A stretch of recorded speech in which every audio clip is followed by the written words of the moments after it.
আসসালামু আলাইকুম। আপনাদের মাঝে চলে আসলাম নতুন আরেকটি রান্নার রেসিপি নিয়ে।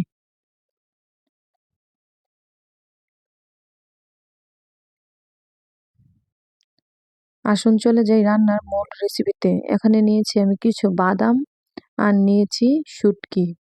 এগুলাকে আমি ভালো করে ধুয়ে পরিষ্কার করে নিয়েছি। এগুলাকে নিয়ে চলে যাব আমি ব্লেন্ডার করার জন্য। আপনারা চাইলে পাটায়ও বেটে নিতে পারেন।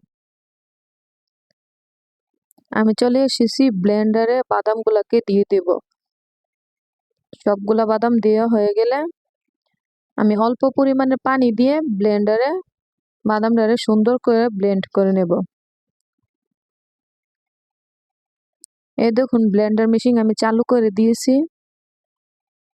কত সুন্দর শুকনো হয়ে বাদামটা ব্লেন্ড হয়ে গেছে। এখানে আমি দিয়ে দেব শুটকি। শুটকি গুলাকেও ভালো করে ব্লেন্ড করে নেব। সবগুলা শুটকি দেওয়া হয়ে গেলে অল্প পরিমাণের পানি দিয়ে দেব। আপনারা চাইলে এই কাজটি পাটাইও করতে পারেন। এই দেখুন আমার বাদামটা কত সুন্দর হয়ে গেছে।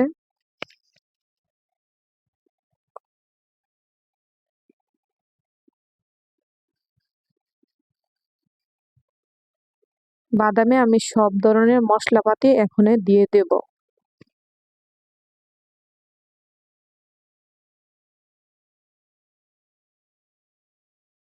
এখানে দিয়ে দিতেছি শুটকি ব্লেন্ডার করাটা। তারপরে দিয়ে দিব 1 চামচ আদা বাটা, 1 চামচ রসুন বাটা, দিয়ে দিব অল্প পরিমাণে লবণ। লবণটা স্বাদ অনুযায়ী দিবেন। দিয়ে দিচ্ছি 1 চামচ মরিচের গুঁড়া, দিয়ে দিচ্ছি 1/2 চামচ হলুদের গুঁড়া, দিয়ে দিচ্ছি 1/2 চামচ জিরার গুঁড়া। সব দেওয়া হয়ে গেলে দিয়ে দিব 1 মুঠ পেঁয়াজ কুচি। দেওয়া হয়ে গেলে আমি ভালো করে এগুলাকে মেখে নেব।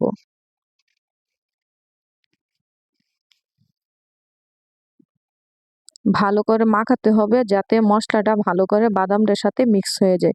এই দেখুন আমার মাখাটা হয়ে গেছে। আমি চলে যাব চুলার কাছে। চুলায় একটা পাইপ্যান বসিয়ে দিয়ে তার মধ্যে অল্প কিছু পেঁয়াজ কুচি দিয়ে দিলাম তেল। ভালো করে নেড়ে চেড়ে দেব যাতে পেঁয়াজটা না পুড়ে যায়। এখন এই দেখুন আমার পেঁয়াজটা অনেক সুন্দর ভাজা হয়ে গেছে। তার মধ্যে দিয়ে দিলাম মাখানো বাদাম আর শুটকির মিশ্রণটা। দিয়ে আমি ভালো করে নেড়ে চেড়ে দেব যাতে তলায় না লেগে যায়। একটু পর পরই আপনারা নেড়ে চেড়ে দিবেন,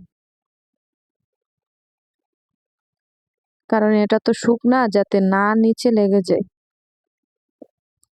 নেড়েচেড়া হয়ে গেলে আমি একটু ঢাকনা দিয়ে ঢেকে দেব 4-5 মিনিটের জন্য। 4-5 মিনিট পরে এসে দেখলাম বাদামের কালারটা অনেকটাই সুন্দর হয়ে গেছে। এখন দিয়ে দিব 4-5টা কাঁচামরিচ, দিয়ে একটু ভালো করে নেড়ে চেড়ে দেব। এই দেখুন আমার বাদামটা প্রায় হয়ে গেছে। আমি একটু নেড়ে চেড়ে বাদামের বোনাটাকে নামিয়ে নিলাম। এই দেখুন বাদামের বোনাটাকে কতটা সুন্দর লাগতেছে। বাদাম আর শুটকি দিয়ে যে এরকম বোনা বানানো যায়, আপনারাও বাসায় এরকম ভাবে বাদাম আর শুটকি দিয়ে বোনা খেয়ে দেখবেন কেমন হয়েছিল। অনেক মজা এই বোনাটা, আপনারা খেলে বুঝতে পারবেন। আমার ভিডিও যদি আপনাদের কাছে ভালো লেগে থাকে তাহলে লাইক, কমেন্ট, শেয়ার করে দিবেন। আজকের ভিডিও এ পর্যন্তই। ভালো থাকবেন, সুস্থ থাকবেন। আল্লাহ হাফেজ।